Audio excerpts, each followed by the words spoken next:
Good morning, everyone.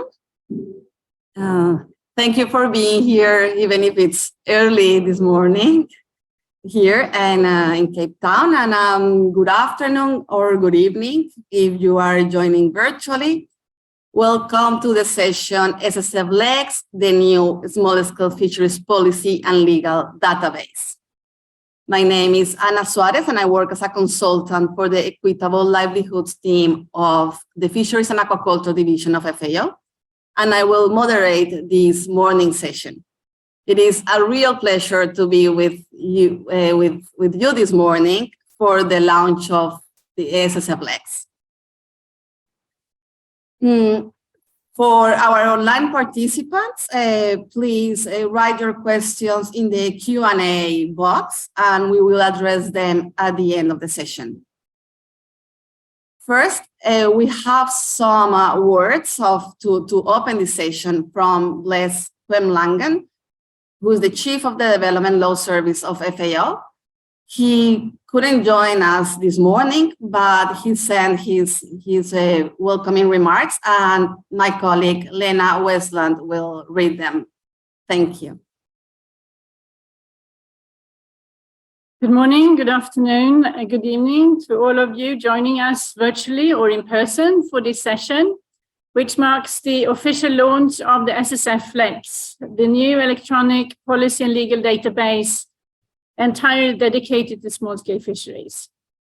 SSF-LEX is the result of a collaborative work of colleagues at FAO, which joined expertise from the Development Law Service and its Fisheries and Aquaculture Division.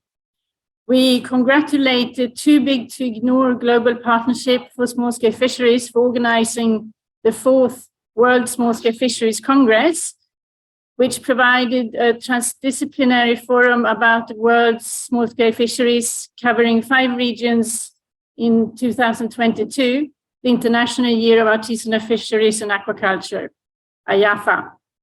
FAO is delighted to be here and thankful for the opportunity to present SSF-LEX at the last regional congress, which takes place in the African region here in Cape Town.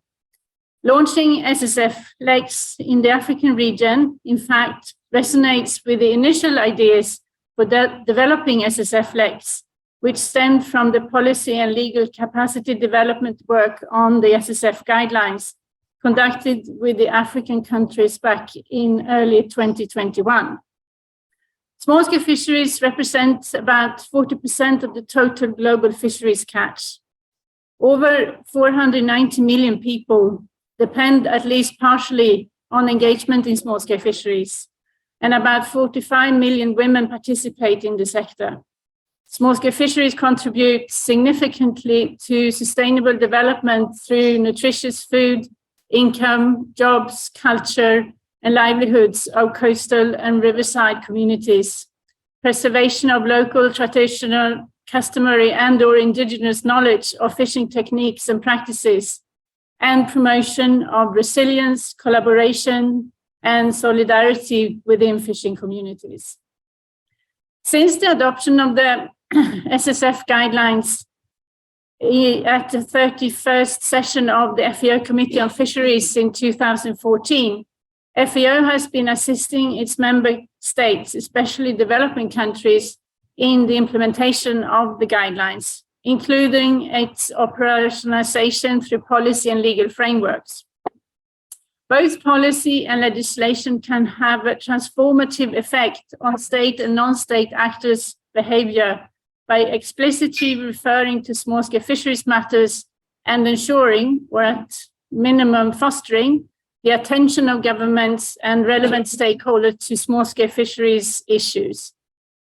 They can also specify which government authorities and other relevant stakeholders should be involved in the implementation of the SSF guidelines and clarify their roles and modalities of cooperation across different authorities.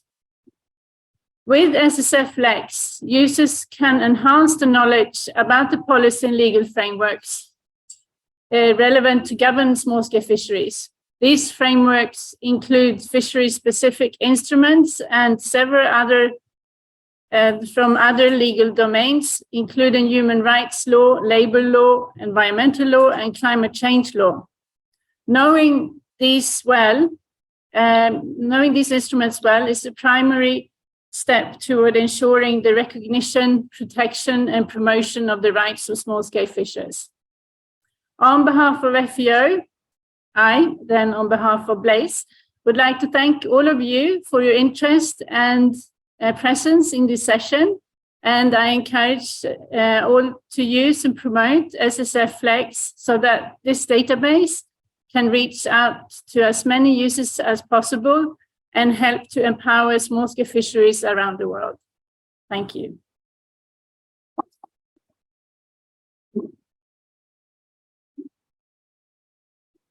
Thank you very much, Lena. Thank you, Blaise, for these great opening remarks. So as Blaise mentioned in his opening remarks, SSF-LEX has been the result of the joint work of the Legal Fishery Division and the Legal Division and the Fishery Division of FAO. So now we're going to hear from some members of the team that have participated in the creation of this database. So first, we're going to hear from Julia Nakamura, legal consultant of the Development Law Service of FAO. Then we're going to hear from Alessandra Tomasi, legal consultant from FAOLEX. Then I will give some small short presentation. And we're going to hear from Mostafa El Halimi, consultant at the Fisheries and Aquaculture Division. So Julia, if you can share your screen. Thank you very much, Anna, and thank you to Big to Ignore for the opportunity to present SSF-LEX at the 4th World Small-Scale Fisheries Congress. SSF-LEX is the new small-scale fisheries policy and legal database. In this presentation, I will start with the SSF guidelines and the need to create SSF-LEX. Then Alessandra will say a few words about FAOLEX, the database under which SSF-LEX was created. Anna will follow by briefly introducing SSF-LEX. Mustafa will continue by explaining the SSF-LEX country profiles. Then Anna will come back to talk about promoting SSF-LEX and how to use it. So let us start with the SSF guidelines and the need to create SSF-LEX. In this slide, you can see the key international instruments governing small-scale fisheries, starting with the legally binding ones, the UN Convention on the Law of the Sea, which was adopted in 1982, and the UN Fish Stocks Agreement, which was adopted in 1995 and elaborates on the provisions of the Law of the Sea Convention regarding conservation and management of straddling fish stocks and highly migratory fish stocks. The FAO Code of Conduct for Responsible Fisheries was adopted in 1995, and these instruments focus on fisheries management and to some extent conservation, but there has been insufficient provisions on social aspects, human rights, equity, and protection of fishers. And this is how the FAO small-scale fisheries guidelines become so relevant, because it follows a human rights-based approach to fisheries. Its objectives are to be achieved through a human rights-based approach. Its principles are guided by international human rights standards, and it also follows an ecosystem approach to fisheries, promotes equitable development.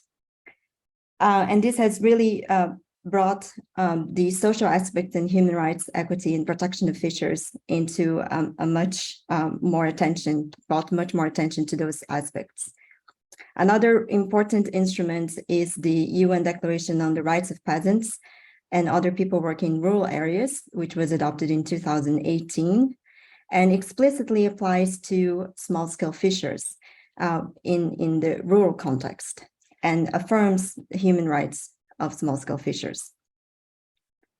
So after the adoption of the small-scale fisheries guidelines in 2014, there has been several other legal developments at the international and regional level.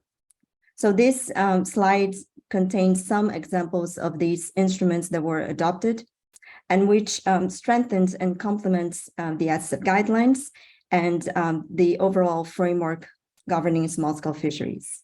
And Anna will also highlight some of the national policy and legislation that have been adopted as well, which also foster the implementation of the SSF guidelines. FAO has also been contributing to advance the SSF guidelines implementation through policy and legal frameworks. And you can see here the policy and legal diagnostic tool for sustainable small-scale fisheries on your left. It's a publication that helps users to assess policy and legislation's alignment with the SSF guidelines, as well as policy coherence across different policies. The other publication, Legislating for Sustainable Small-Scale Fisheries, is a guide that can help countries to develop small-scale fisheries-specific legislation or amendments, and provides considerations for implementing aspects of the guidelines in the legislation. Importantly, the SSF guidelines recommend states to recognize the need for and work towards policy coherence with regards to national legislation, and points out to several topics that legislation should address that go beyond fisheries, such as indigenous peoples, environmental protection, food security and nutrition, labor and employment. The legislative guide, which is the second publication I referred to, also mentions that prior to developing new small-scale fisheries legislation, it is essential to identify, analyze, and assess existing institutional and legal frameworks for fisheries to determine how to best align national laws with the SSF guidelines and ensure harmonization with the national legal framework. So this is where SSF-LEX becomes so important. And also important to note that there is a e-learning course that was launched yesterday in one of these sessions of the Congress, which is about legal and policy considerations for sustainable small-scale fisheries. And all these tools and guidance and documents can support the implementation of the SSF guidelines. So with this, I will now hand over to Alessandra, who will be talking about FAOLEX and SSF-LEX. Over to you, Ale. Thank you. Thank you, Giulia. Yes, indeed, in our collaboration to create SSF-LEX, we didn't start from scratch because we built on an existing legal database, FAOLEX. So I'm going to introduce you briefly FAOLEX and how we draw information from FAOLEX to build SSF-LEX. So the Development Law Service in FAO, among its functions, also has the one to ensure neutral and easy access to legal information. Already 27 years ago, we started to create FAOLEX, which is a database, a legal database, which includes information on national laws, on regulations, on agreements, bilateral agreements, and policies, on all the relevant sectors related to FAO mandate. So not only on food, agriculture, and nutrition, but also on the renewable resource management. What is important, it is, sorry, Giulia, that is FAOLEX is a free, open online database, so fulfilling a FAO mandate to assemble, analyze, and monitor and improve access to data and information. And indeed, FAOLEX proves to be useful because the access we have, it's quite impressive. We have around 60,000 users per week and more than 1 million page view per year. Why is it so useful? Well, because, as I said, it covers not only policies and national legislations and bilateral and regional agreements on FAO mandate, but it covers really a lot of topics. This is why it has been proved useful to derive information to create SSF-LEX, which also covers not only fisheries legislation, but legislation dealing on other topics such as climate change. FAOLEX is covering basically all the FAO member countries, so it's a worldwide coverage. And as I said, the the collection is very wide. It has about 200,000 legal policies and texts. Every year, more or less, we add an average of 8,000 texts, legal text. Thank you.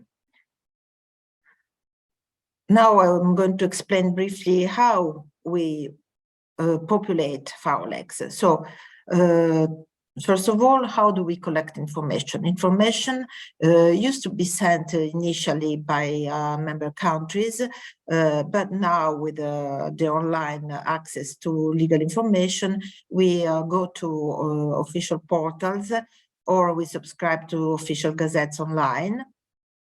And then there is a team, FAOLEX team, which works in 22 languages, including the 6 UN working languages.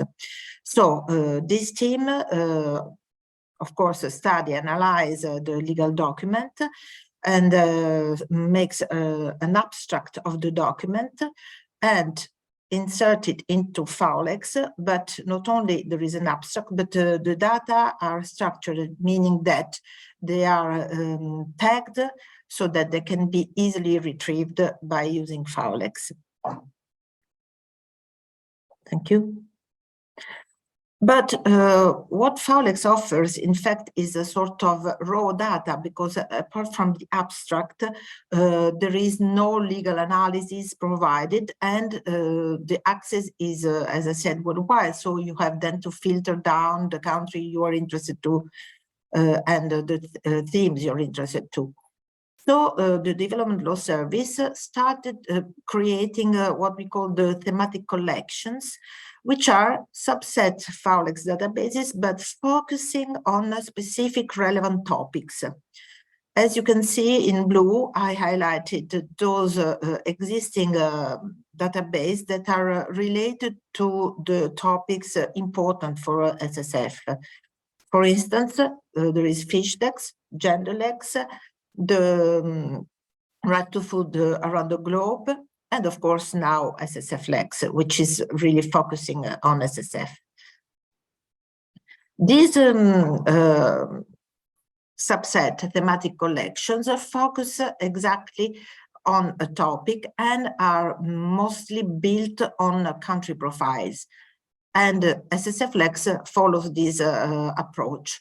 So we have a country profile with legal analysis provided through a narrative that somehow resume which are the main features about a certain topic. But then why it is important to rely on FAOLEX? Because both legislation cited in the narrative and other relevant legal documents are easily accessible in the legal profile through access to FAOLEX records. As you can see, they are in blue. For instance, you see legislation cited. The first one is the Code de la Pêche Maritime. So by just clicking on this link, you get immediately the FAOLEX record. Yes. And as I said, in the FAOLEX record, you will have access to the full text by clicking on the PDF, and the full text is provided in its original language. So the abstracts in FAOLEX are done either in English, French, or Spanish. And this, as you can see, abstracts are quite extensive, and not only of the abstract, but also other relevant information, such as, of course, the type of text, but where the information was derived from, and especially the link with other relevant legal documents. For instance, in this case, the decree which is implementing the law. I think that I have explained more or less everything you have to know about FAOLEX, and now I leave the floor to Mustafa and Giulia. Thank you, Ali. So I'm going to, one second, I just need to.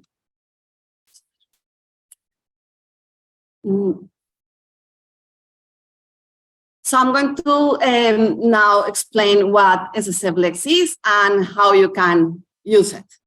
So as we mentioned, SSF-LEX is a legal and policy database dedicated only to small-scale fisheries legal and policy instruments.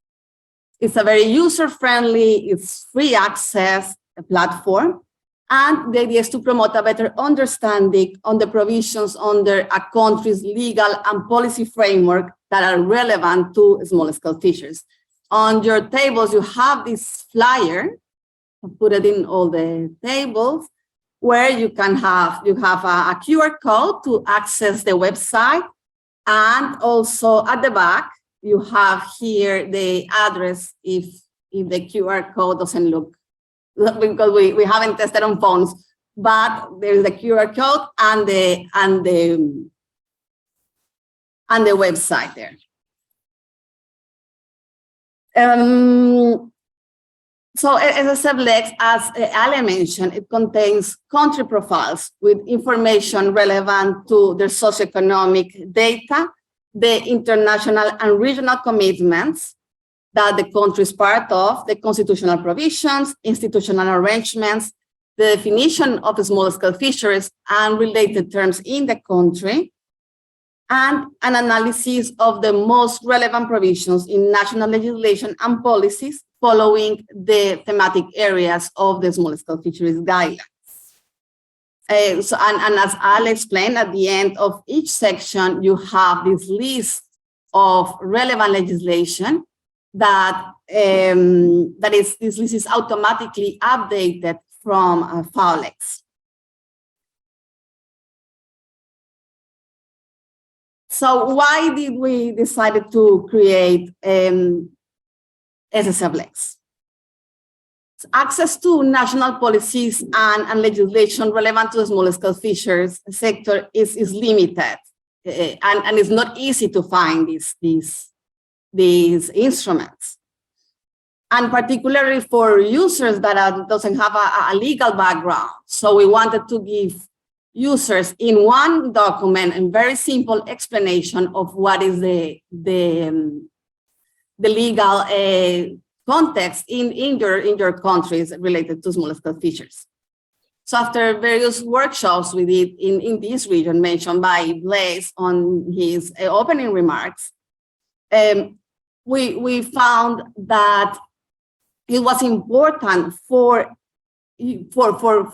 people to have this knowledge of the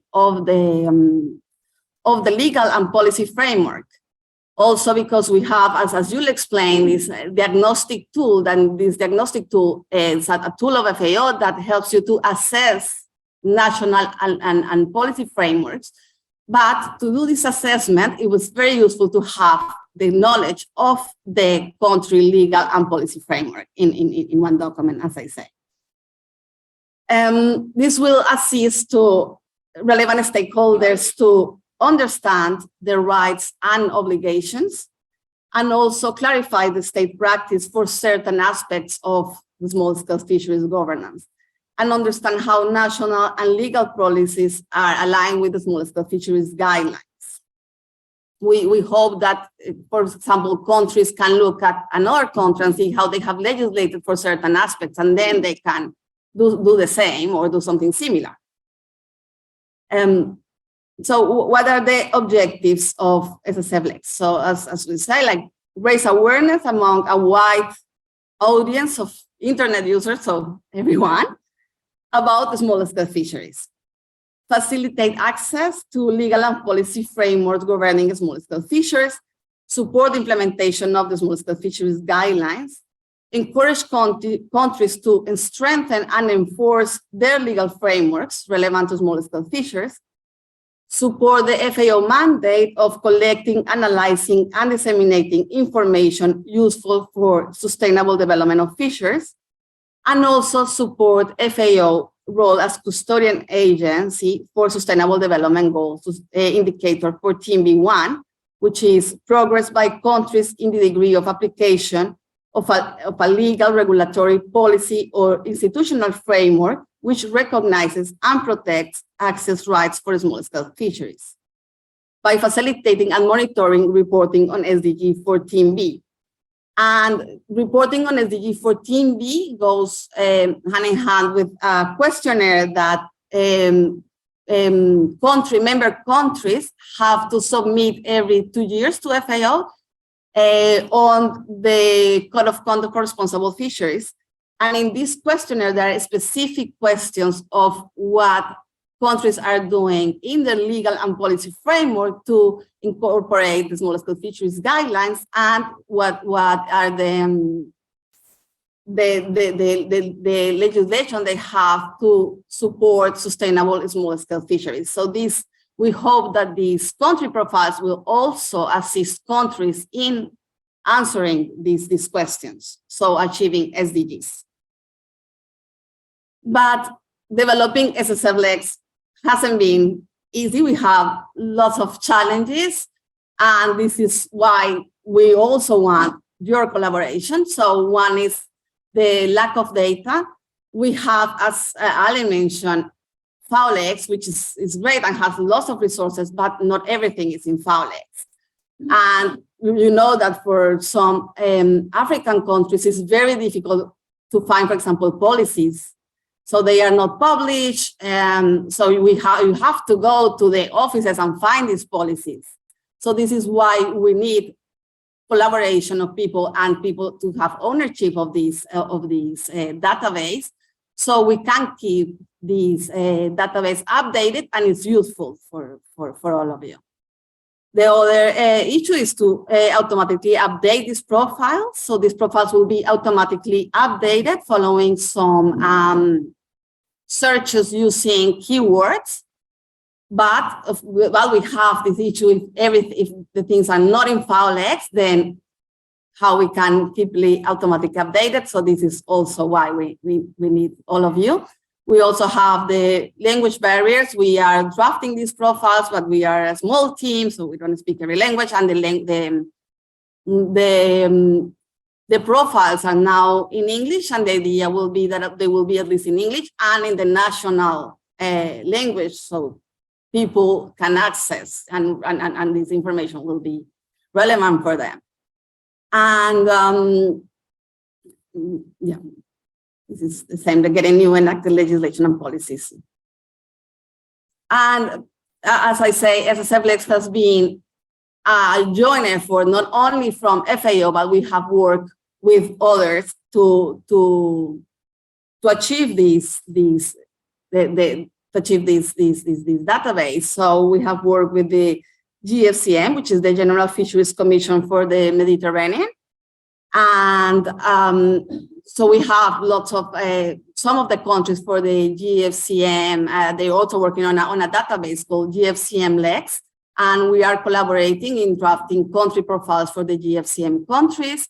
We are also collaborating with another database that FAO is developing. It's called Social Protection in Fisheries. And they are helping to field information on Section 6 of the Small-Scale Fisheries Guidelines, which is part of the profile.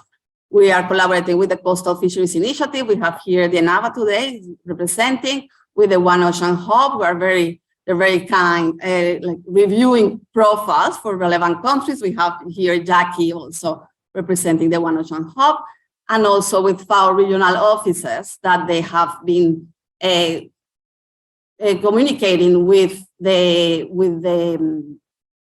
relevant ministries or anyone that can help us to look at these profiles to make them better. Now I'll give the floor to my colleague Mustafa, who's going to explain the content of the country profiles and the methodology to develop them. Thank you, Anna. Hello, everyone. Julia, could you please go to the next slide? Next, yeah. So as you can see here, the SSF-LEX country profiles are divided into 7 sections, and each of these sections has a specific goal. So section 1 is an introduction. In this section, we contextualize for the small-scale fisheries sector in the country. In the second section, it is self-explanatory. Here we look at the international, regional, and fisheries bodies to which the country is a party. And in the third section, we assess the constitution of the country against the SSF guidelines. The fourth section is about the institutional arrangement for small-scale fisheries in the country. So we look at who is in charge of what. And the fifth section, this is where the fun starts. So here, in this section, we try to cover all the possible legal and policy definitions for small-scale fisheries in the country. Section 6 provides an overview of the main legal and policy instruments that pertain to small-scale fisheries. And Section 7 is probably the most important section of SSF-LEX. And here we look at laws that are relevant to both small-scale fisheries that align with the spirits of the SSF guidelines. So the laws that we are looking at in Section 7 do not necessarily address fisheries, but could be more generic. So could be, in addition to fisheries-specific laws, we also look at laws of general application throughout the jurisdiction. Now I will walk you through each of these sections. So this is section 1. In this section, we attempt to contextualize for the small-scale fisheries sector in the country. So I think this was probably the most difficult section to agree upon within the team because there is a lot of data. So the best solution for us was to use UN data only, or the most updated data from that is coming from national level if the profile was reviewed by government and so here we look at the geographic and socioeconomic data of the country, and we try to answer a set of questions. These questions are, so for example, we look, what is the length of the continental coastline? What is the area of the EEZ and the continental shelf? In the fisheries, we look at, for example, what is the total production of fish in the country? What is the composition of the fisheries fleet in the country? What is the fisheries GDP in the country? So for data sources, as I mentioned earlier, is that for geographic data, we use United Nations Environmental Program, Global Environmental Outlook data for geographic data, and we also use data from FAO Fisheries and Aquaculture profiles. For employment, this includes pre-harvesting, harvesting, post-harvesting. In small-scale fisheries, we use data from the IHH study. So for section 2, this is about international instruments, and these include treaties on civil and political rights, treaties on economic, social, and cultural rights, treaties to combat racial and gender-based discrimination, treaties on the environment. This could be something like the Convention on the Elimination of All Forms of Discrimination Against Women, CEDAW, or Convention on Biological Diversity, or the Abolition of Forced Labor Convention. And then we also look at regional and bilateral instruments to which the country is a party. So this could be regional fisheries management organization, which manage, conserve, and protect fish stocks, or could be platforms that facilitate cooperation among states like InfoFish or InfoSamak or InfoPesh. And so the data sources for these, they are coming from the SSF policy and diagnostic tool. And then we also have regional fisheries management organization and advisory bodies, FAO technical paper. So for section 3, I think a lot of people would ask why the constitution is important or how it is relevant for small-scale fisheries. This is very relevant because, first of all, the constitution is the highest law in any country, and all laws must be consistent with and valid. So in the Constitution, usually we find we attempt to align the guiding principles of the SSF guidelines with the Constitution. And here we look at three main themes. The first one is human rights provisions. So these human rights provisions include, we look at these specific things like human rights and dignity, respect of cultures, non-discrimination, gender equality and equity, and equity and equality. And then the second theme is good governance. And so for good governance provisions, we look at consultation and participation, rule of law, transparency, and accountability. And then the third theme is socioeconomic and environmental provisions. And this include economic, social, and environmental responsibility, holistic and integrated approaches, social responsibility, and feasibility and social and economic viability. So for section 4, it's about institutional arrangements. And here we look at the main institutions and bodies responsible for small-scale fisheries in a country. We try to, we usually look for in legal documents for what is the mission of this institution, what are the values, how is it relevant to small-scale fisheries.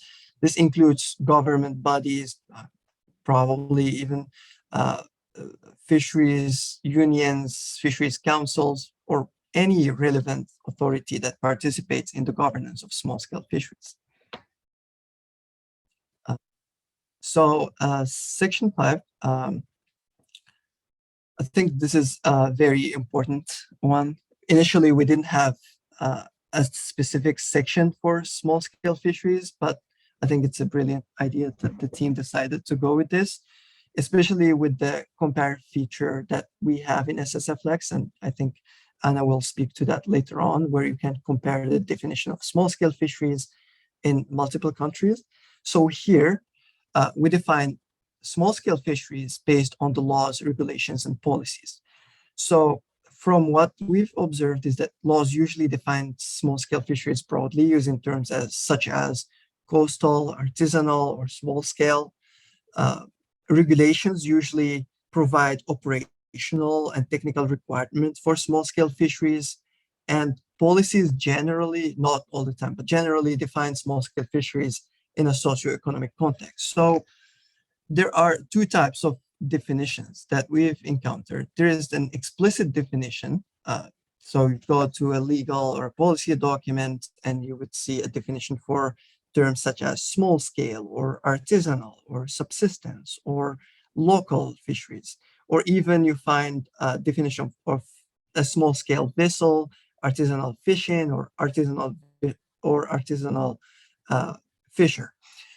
And then there is also an implicit definition. So you would understand from the context that that is probably referring to small scale fisheries, but it doesn't say it. So you'd find terms such as fisher or fishing or a fishing vessel or a fishing boat or inland fisheries or riverine fisheries. So these are all could be small scale fisheries.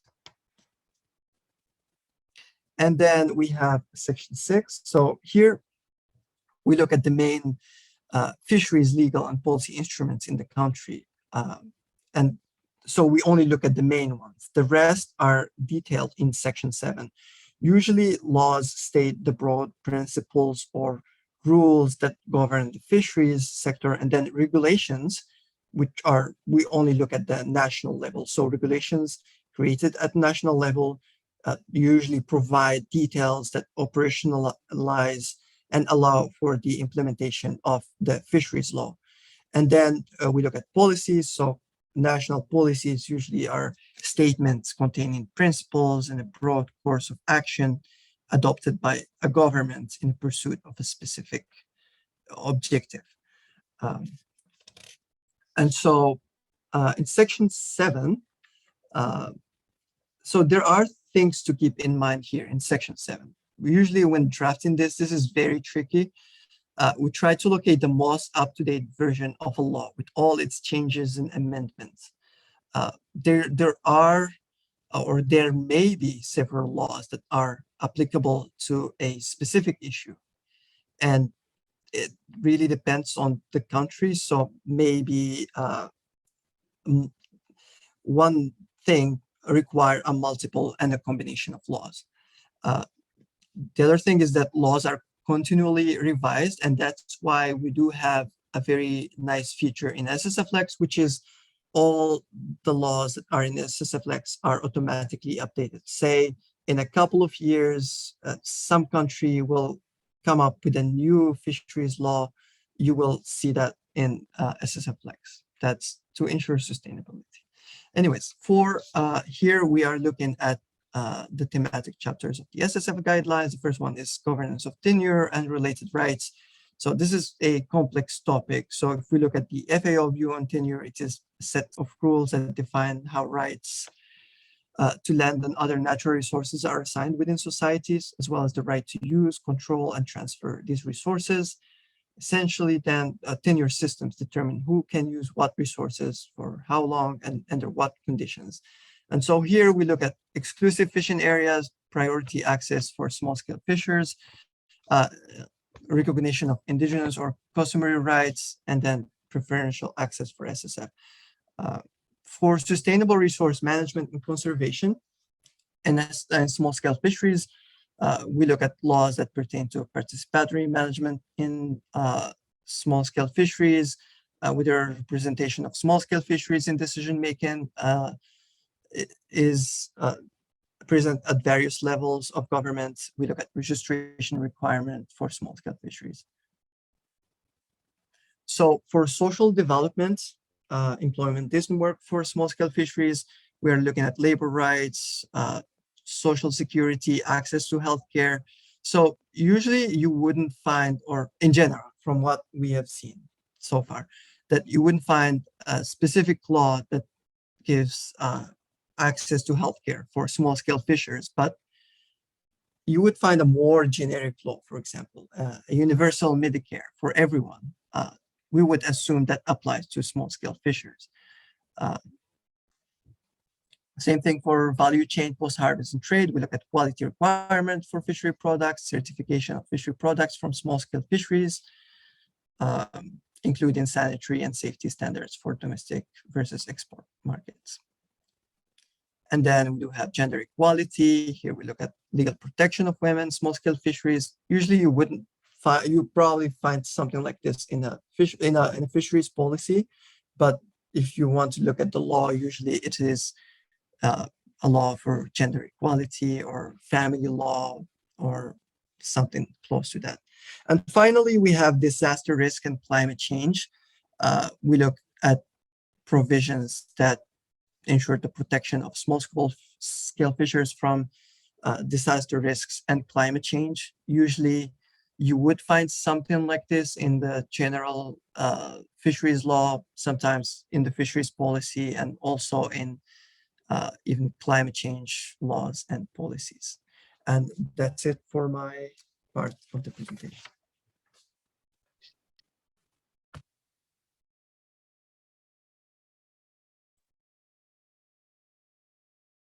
Thank you, Mustafa, and all the SSF-LEX team. So as Mustafa mentioned, in the country profiles of SSF-LEX, you will find not only fisheries laws and policies, but also other sector laws and policies that apply to small-scale fishers. So this is very, very interesting too.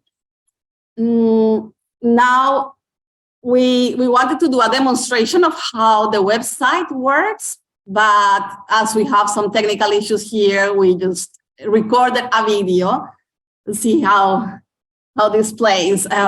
You play it? See? This is how the SSF-LEX website looks like. Here you have the homepage. In this first part, you have the option to select a country to look at the different country profiles. Here you have the methodology that explains how the SSF-LEX profiles were developed. And here you can go to the FAOLEX website to do a more in-depth search if you wish to do so. Here in these tabs, you have different information, for example, on what SSF-LEX is about, its objectives, an overview of small-scale fisheries, And in this tab, you have a list of national policies and legislation that mentions the SSF guidelines.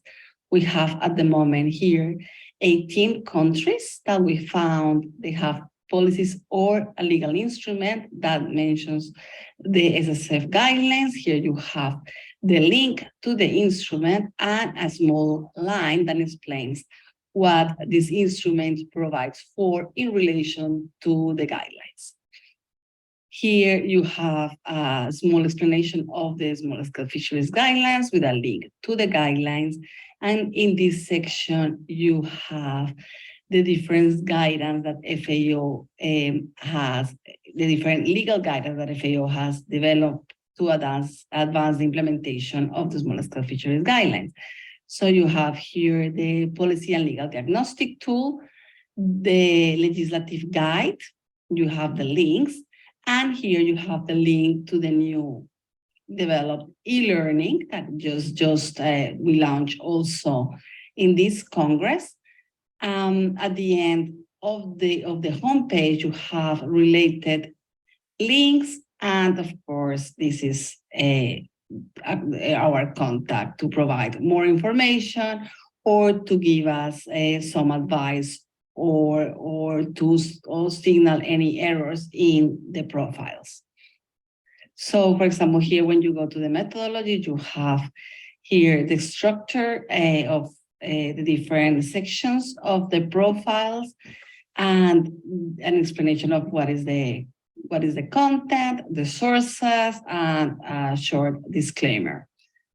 If you go back to the home page, then you can select a country. For example, if we go to South Africa, here on the left side, you have a menu of the different sections of the profiles.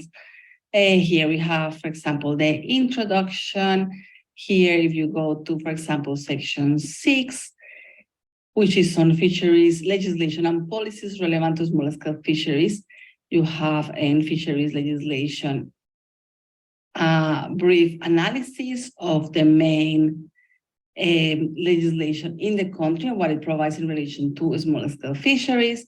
Then you have here a list of legislation cited with the link to the different legal instruments, and here a list of other fisheries legislation that are relevant to this section. Here you have a very interesting feature that is you can compare countries. So for example, if you want to look at the definition of South Africa and Senegal, you click South Africa and Senegal, you click the definition, and you click on compare. And you have side by side how Senegal and South Africa have defined small-scale fisheries and related terms in legislation and policies, this is very, very useful. Here you go back to the homepage. So this is at a glance the SSF-LEX website, and I invite you to all to have a look around. Thank you.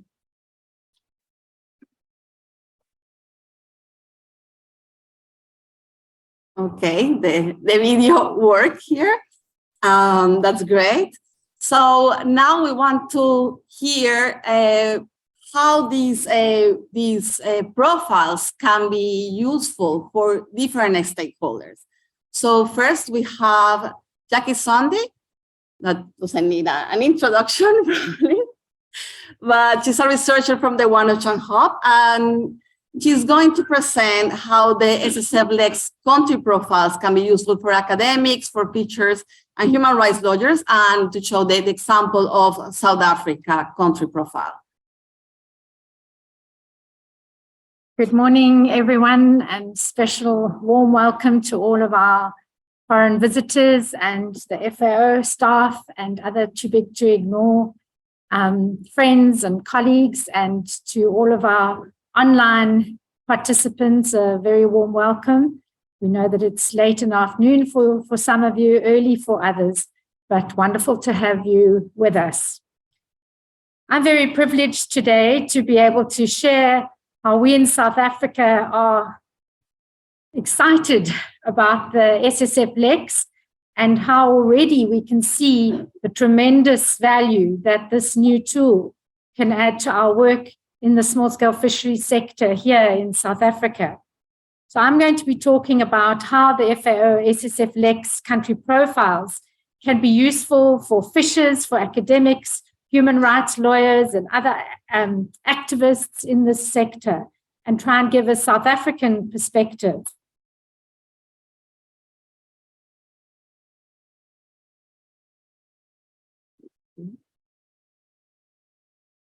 So for those of you who've been part of this workshop or congress for the last 3 days, I think many of you are already familiar with some of the story about small-scale fisheries in South Africa. We've heard from many speakers the struggle that small-scale fishers have had in South Africa to be recognized. Small-scale fishers here have a very long history of colonial and apartheid dispossession and criminalization, and a real history of marginalization and invisibility to lawmakers and policymakers, even post the first democratic government elections here in 1994. And on the first day, we heard from our esteemed judge who was involved in the case when small-scale fishers, in fact, approached both the High Court and the Equality Court, which is one of the highest courts in South Africa, to try and gain recognition, because our law at the time did not include recognition of small-scale and artisanal fishers.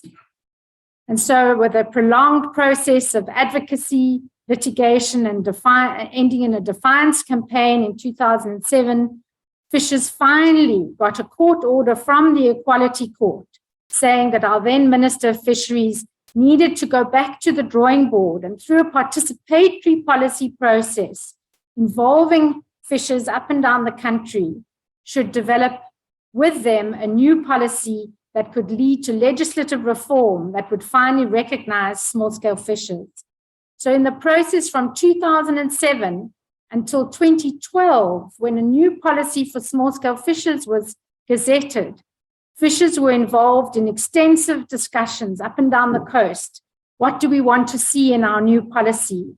And I think here in South Africa, we were extremely privileged that this policy-making process between 2007 and 2012 actually coincided with the process globally, where fishers worldwide were asking their governments and were looking to the United Nations institutions, in particular the FAO, for recognition and for a global instrument that could really help ensure that small-scale fishers' rights were recognized internationally. And as many of you know, in the process from 2011, 2012, 2013, and finally in 2014, the small-scale fisheries guidelines were adopted. So we were very fortunate in South Africa. We learned a lot through those processes that were happening internationally. So when our small-scale policy was gazetted in 2012, it was a human rights-based policy. Fishers here demanded that human rights must form the basis of this policy. However, it was only 2 years later, in 2014, that the statute was actually amended to recognize for the very first time small-scale and artisanal fishers. So this process of implementing this legal recognition in 2014 is still ongoing. Some of you might be puzzled why our colleagues here from Hout Bay, and yesterday in plenary, you heard Christian and Fabian and others standing up and saying our rights are still not recognized when we've been going through this prolonged struggle and all of these court cases. And that's because although their rights were recognized in legislation, the process of actual implementation is still happening. So we're still figuring it out along the way. So although in South Africa, many small-scale fishers have been marginalized and ignored in policy, we have an amazing constitution which came into effect after our democratic elections in 1996. And the Constitution of South Africa does apply to fishers, even though many fishers feel that it doesn't apply to them, because it doesn't mention fishers specifically. And I'll come back to that point shortly. But as we know, the FAO guidelines for small-scale fishers highlight that human rights-based principles should underpin all aspects of fisheries governance and management, and they provide key guidance on these key issues. And similarly, our constitution recognizes the principles that are in the small-scale guidelines. They're very much laid down: human right and dignity, non-discrimination, equality and equity. These are principles that are affirmed and confirmed in our constitution. But where the new FAO SSF-LEX tool is particularly helpful is that it can help fishers link the SSF guidelines and the policy and legislation that is now applicable in South Africa, as well as policy that is applicable at regional and international level. So they can now really identify their rights as fishers. So whereas our constitution talks about rights as citizens, this new tool, I think, will help fishers understand their rights as fishers and help confirm the rights that are in the constitution from the perspective of their rights as fishers.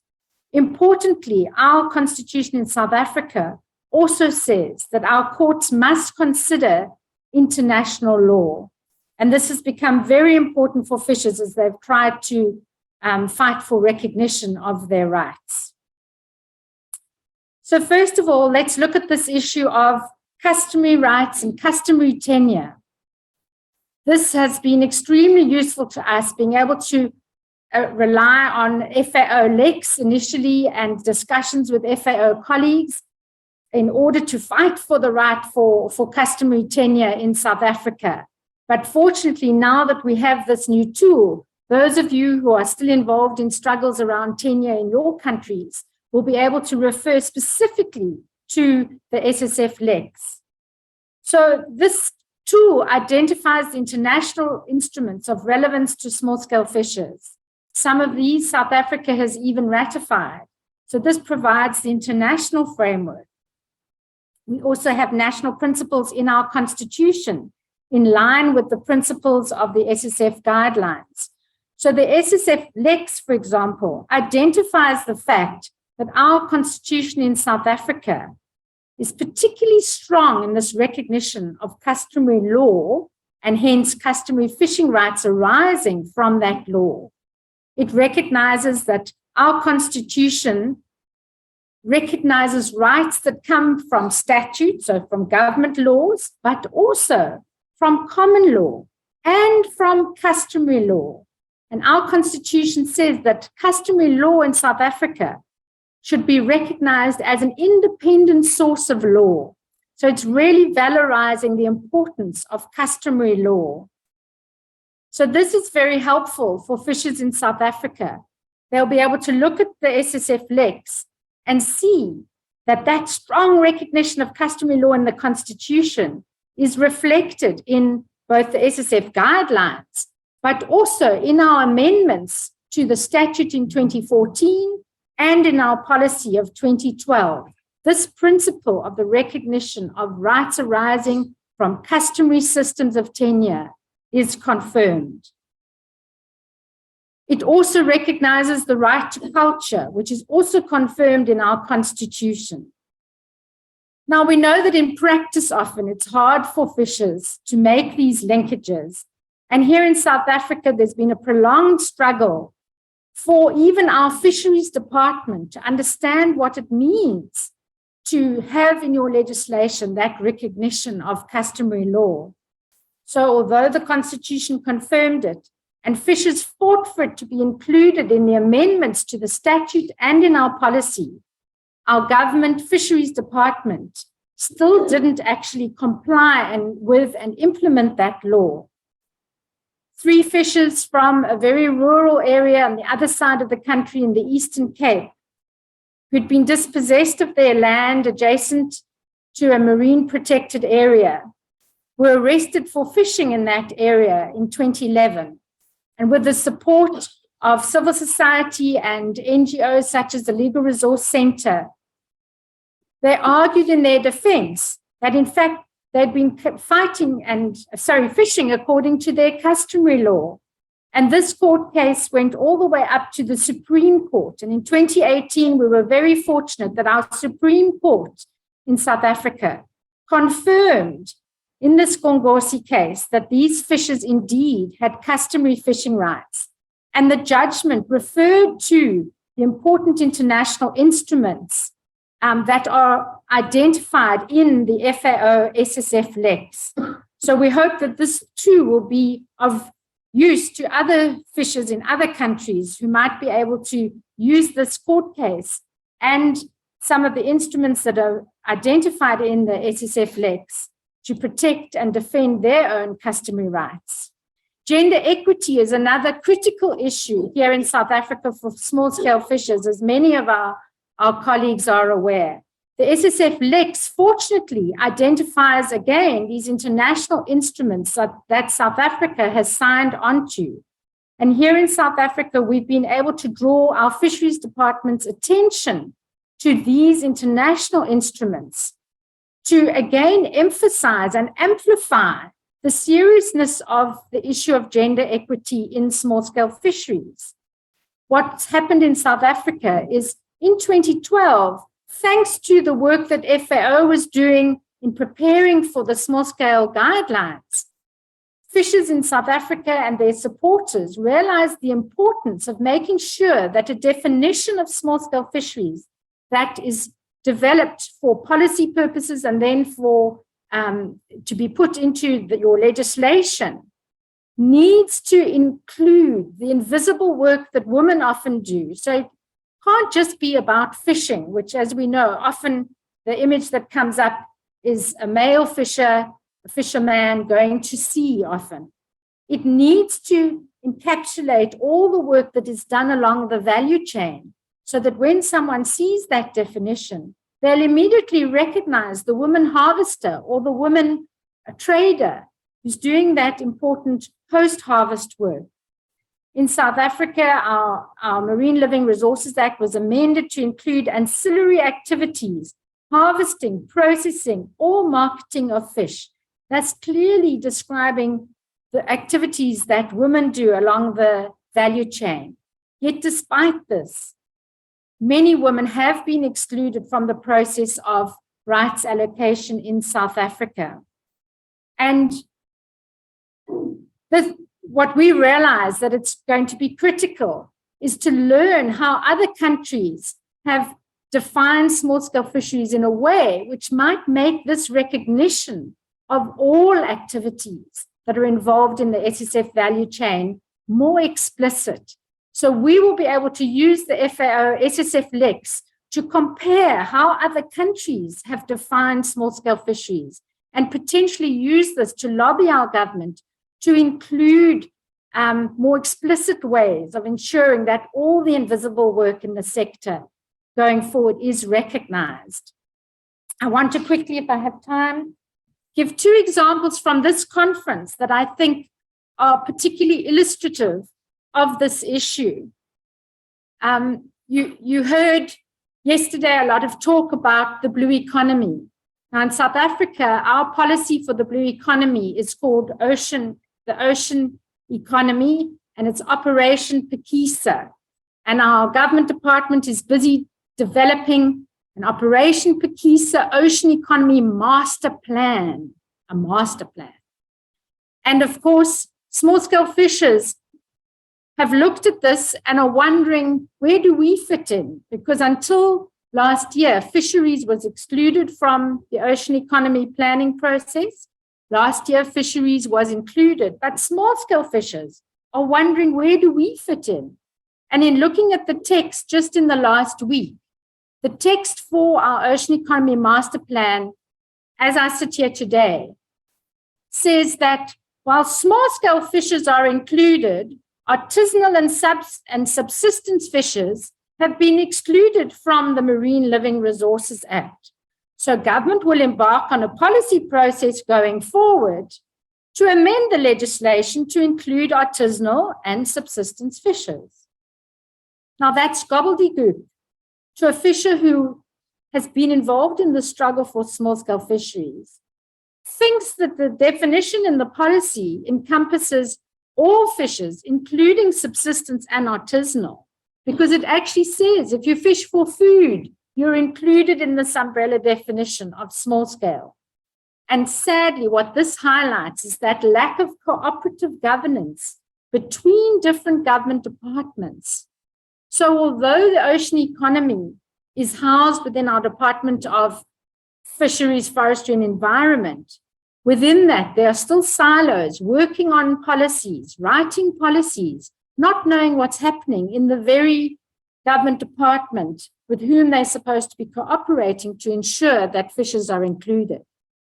So this is an example of this mismatch, but I think it speaks to my earlier point of the importance of us having definitions of small scale that are really fisher friendly, that fishers can immediately see, oh, I fit in there, but government officials can also see, and that there's clarity on who is a small scale fisher and that it includes artisanal and subsistence fishers in our country. So we will be able to, again, as I've said, use the FAO, SSF-LEX to do some research to see how other countries have approached this issue and hopefully come up with best practice and then point out these inconsistencies to our government department. The other example I want to share with you that comes from the conference, some of you who were in the plenary event over the last day might have been a bit confused when Fabian Mohammed from Durungbai, passionate woman fisher, said, we as small-scale fishers and indigenous fishers are not properly recognized in our constitution.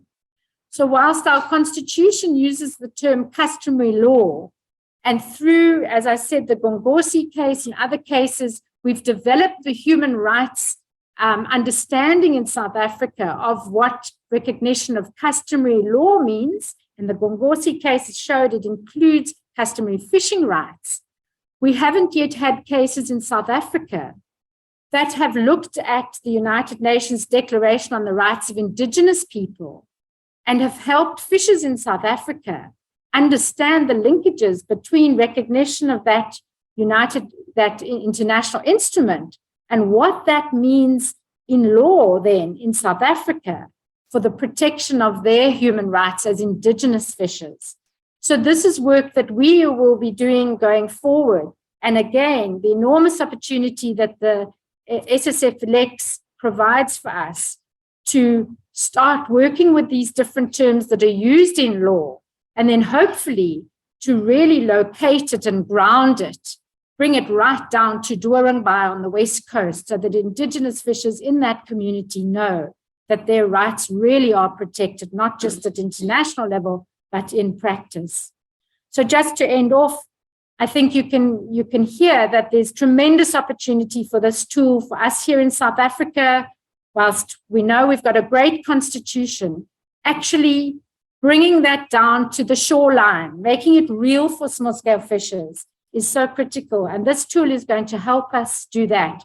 In fact, even on the issue of beach management units, this is a term that many of you hear, particularly from East Africa. We heard from the late Paul Nyong'o. He often used to talk about beach management units.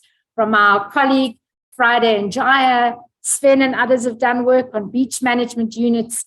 We're able to draw the links between co-management, the term that's used here in our policy, and beach management units. And I think it's going to enable us to look at how the regulations for beach management units could in fact be used to strengthen our regulations here in South Africa so that fishers can hold government to account in actually setting up these institutions, because we don't yet have institutions for small-scale fishers to be part of co-management, believe it or not.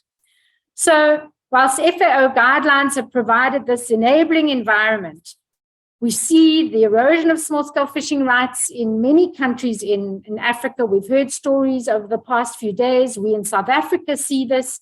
And I think the SSF-LEX creates a really important opportunity to draw on the guidelines as best practice and to highlight these critical gaps and opportunities to strengthen our legal and policy environments for small-scale fishers at international, regional, and national level, but also at local level through regulations and other ways in which we can strengthen our policy environment.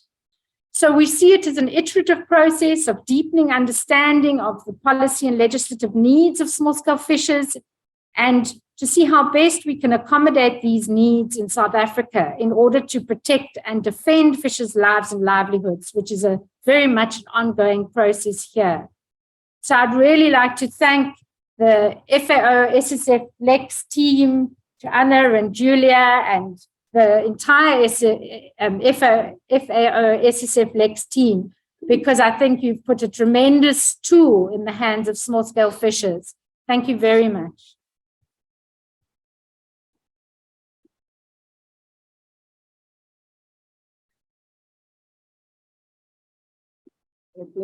Musical chairs here.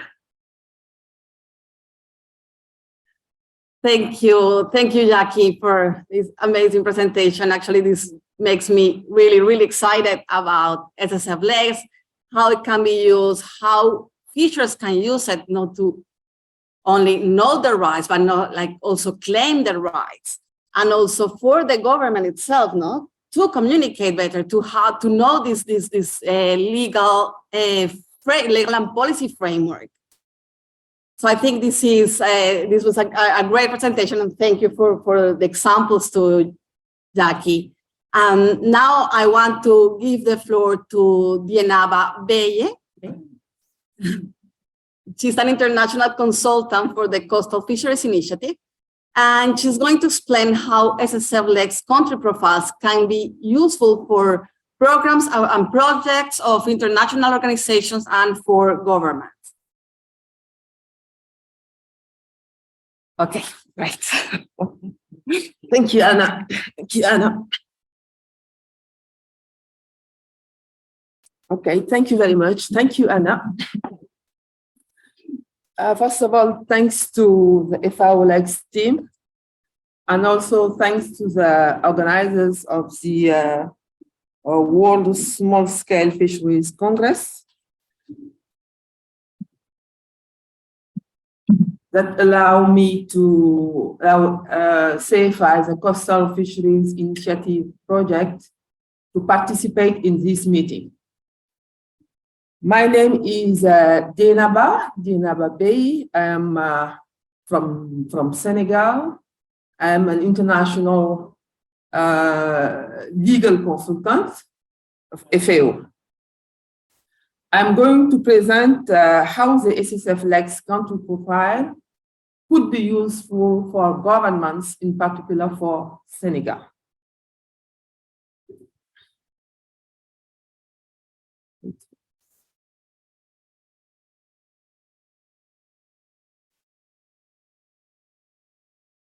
Okay, about the Coastal Fisheries Initiative, on which I'm working. It's a global program. It's a global program, and divided into 5 sub-projects. One for Latin American countries, SAFI Latin America, implemented by UNDP. We have one SAFI Indonesia, implemented by WWF and WWF. We have SAFI West Africa, for which I'm working, implemented by FAO and UNEP. We have SAFI Challenge Fund, implemented by the World Bank, and the SAFI Global Partners, implemented by FAO. Now, the objective of the SAFI project is to strengthen the governance, management, and value chains of coastal fisheries through the implementation of ecosystem approach to fisheries, relevant international instruments, and innovative governance partnership in 3 West African countries, Cabo Verde, Cote d'Ivoire, and Senegal. With 3 components. We have component 1, which is to improve fisheries governance and management. Component 2, which is to strengthen the seafood value chain. And component 3 about the strategic communication, monitoring, evaluation, and dissemination of best practices. Now, coming to our subjects, how the SSF country profile added value to the assessment of fisheries legal and policy instrument of Senegal. 2 steps for Senegal. First of all, we started on assessing the national instrument, national policy, legal and policy instrument in line with regional and international fisheries, legal and policy law. But we did this in relation to 3 FAO tools. The first one is the guide on how to guide on legislation for an ecosystem approach to fisheries, which has been prepared under the EIF Nansen project. We also use another guide to assess the national legislation, the Senegal national legislation, which is the policy and legal diagnostic tool for sustainable small-scale fisheries developed by LEGAN, the Bureau of Legal Affairs of FAO, and the Coastal Fishery Initiative project, our project.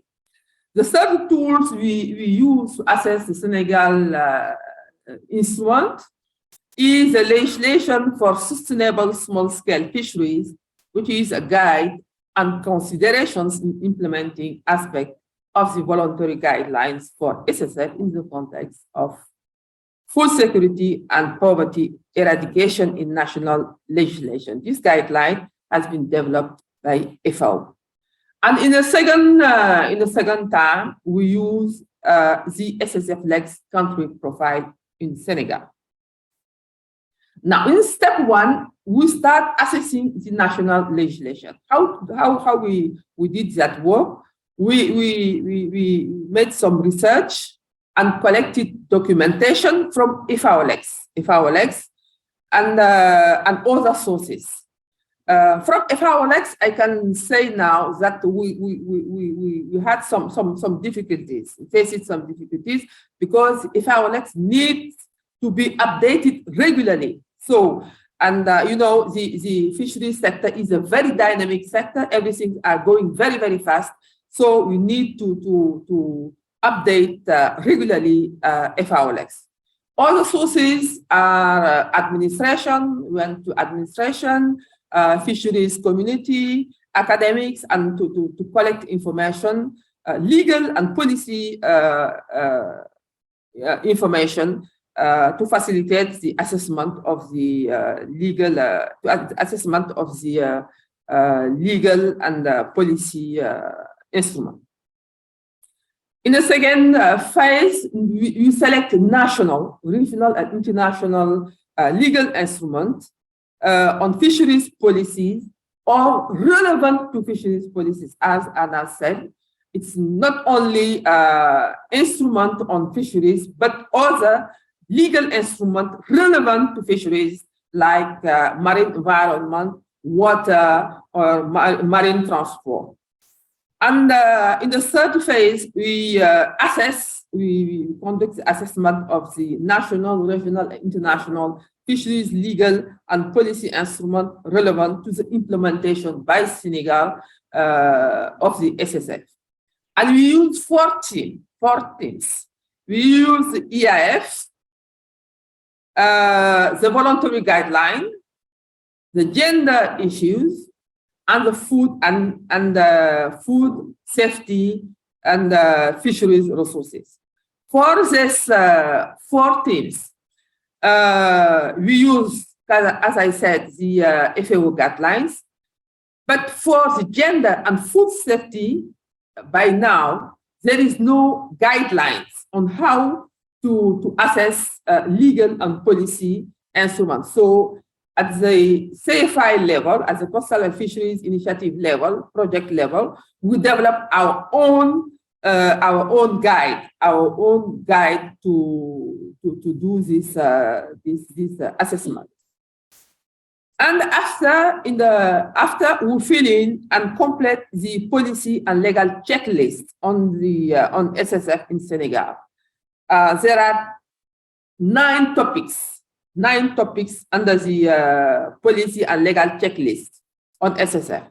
We have the scope of definition. What is definition of artisanal small-scale fisheries in Senegal? The goals of small-scale fisheries in Senegal, the principal use in Senegal, the institutional and administrative arrangement, the land right and access right in Senegal for small-scale fisheries, how the small-scale fisheries is managed and developed in Senegal, the social development aspect, the MCS monitoring, control, and surveillance of the small-scale fisheries aspect, and at the end, the enforcement, access to justice, accountability, and effective remedy.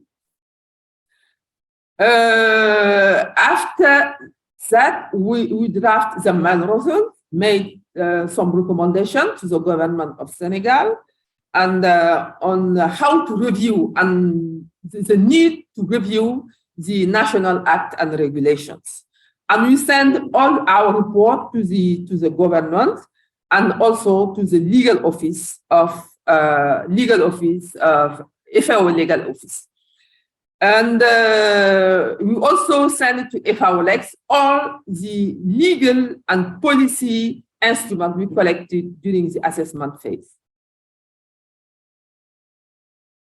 And step 2,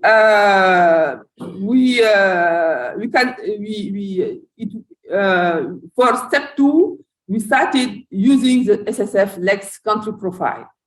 And for that, you can say by now, that the SSF-LEX Senegal is an analysis of some part of the Senegal policy and legal assessment report. And if you go through the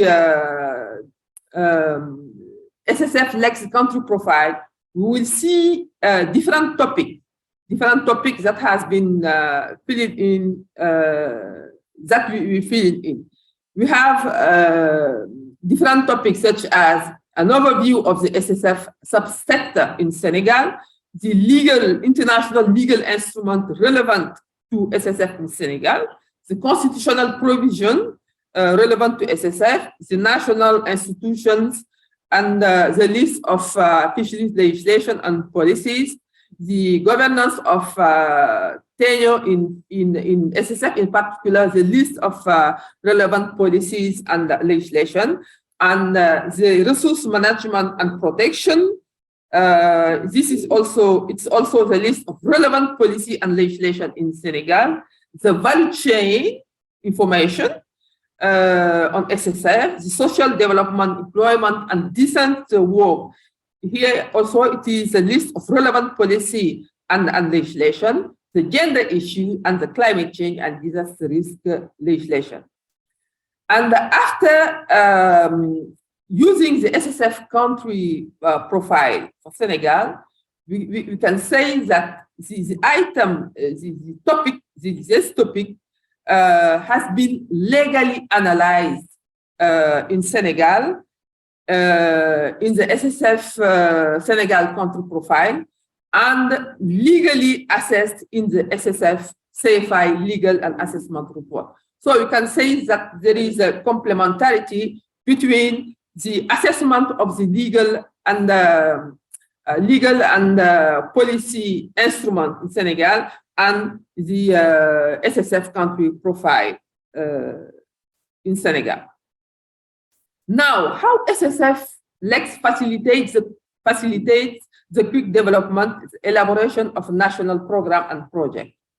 First of all, the SSF-LEX contains detailed data and statistics on the national SSF subsector available on, for example, on maritime artisanal fishing fleets, For example, in Senegal, you have more than 20,000 artisanal canoes.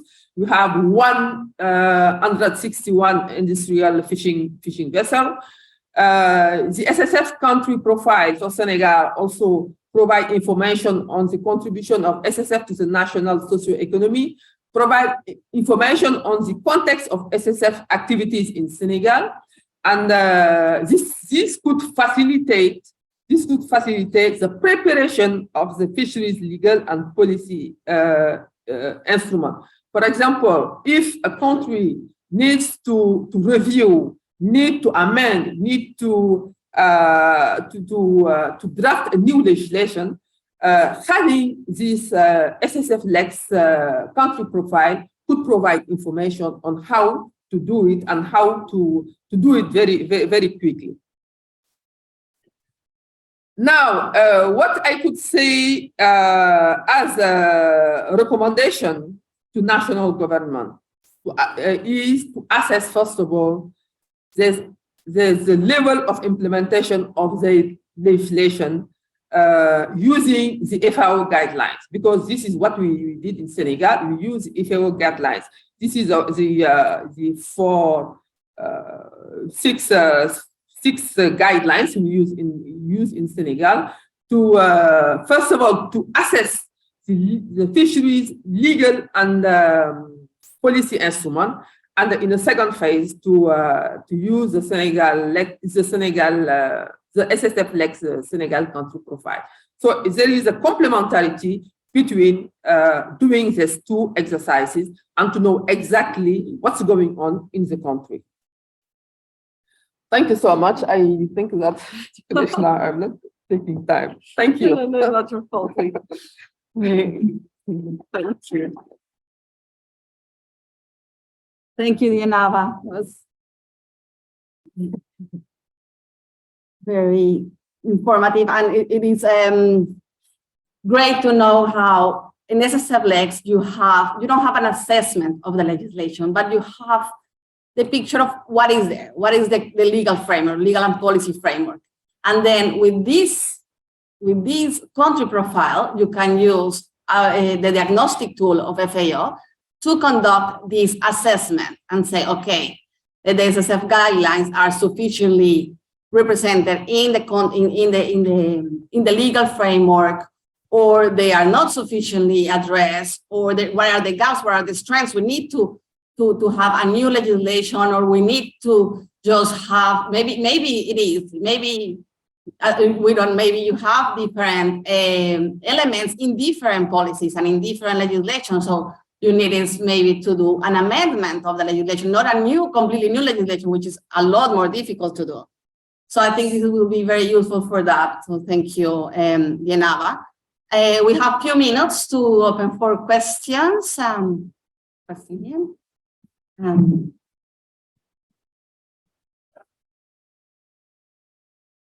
you very much. I realize that it's already 10, so Yes, sir. I'm very pleased. I was really, you can't imagine how satisfied I was by participating in the session for many reasons. But the main reason is the fact that it enabled me to remove from my head one fixed idea I had, consistently saying that as far as all these very important, technical and juridical tools issued by FAO, through this past year, in particular, for example, the guidelines and all, I had this fixed idea, saying that as far as the implementation is optional, it will be a main conference, and even I don't see to what extent it's useful.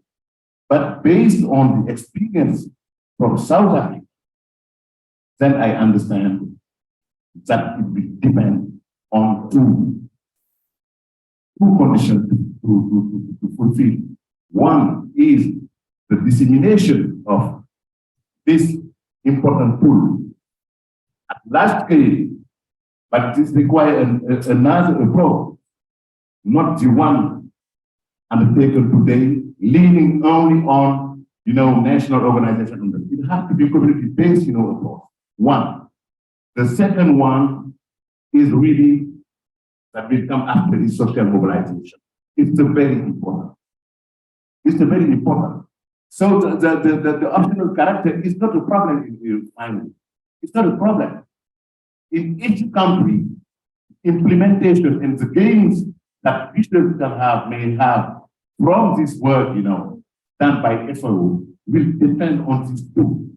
One, social mobilization, because the framework is favorable to that. That's what I really, learned from this session, and thanks a lot to FAO. Thank you very much.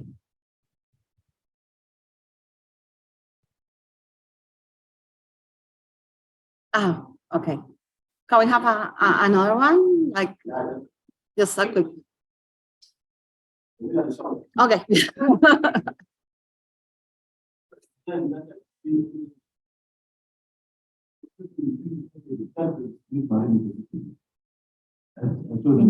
Like West Africa, where you are having this. Are you also looking at inland?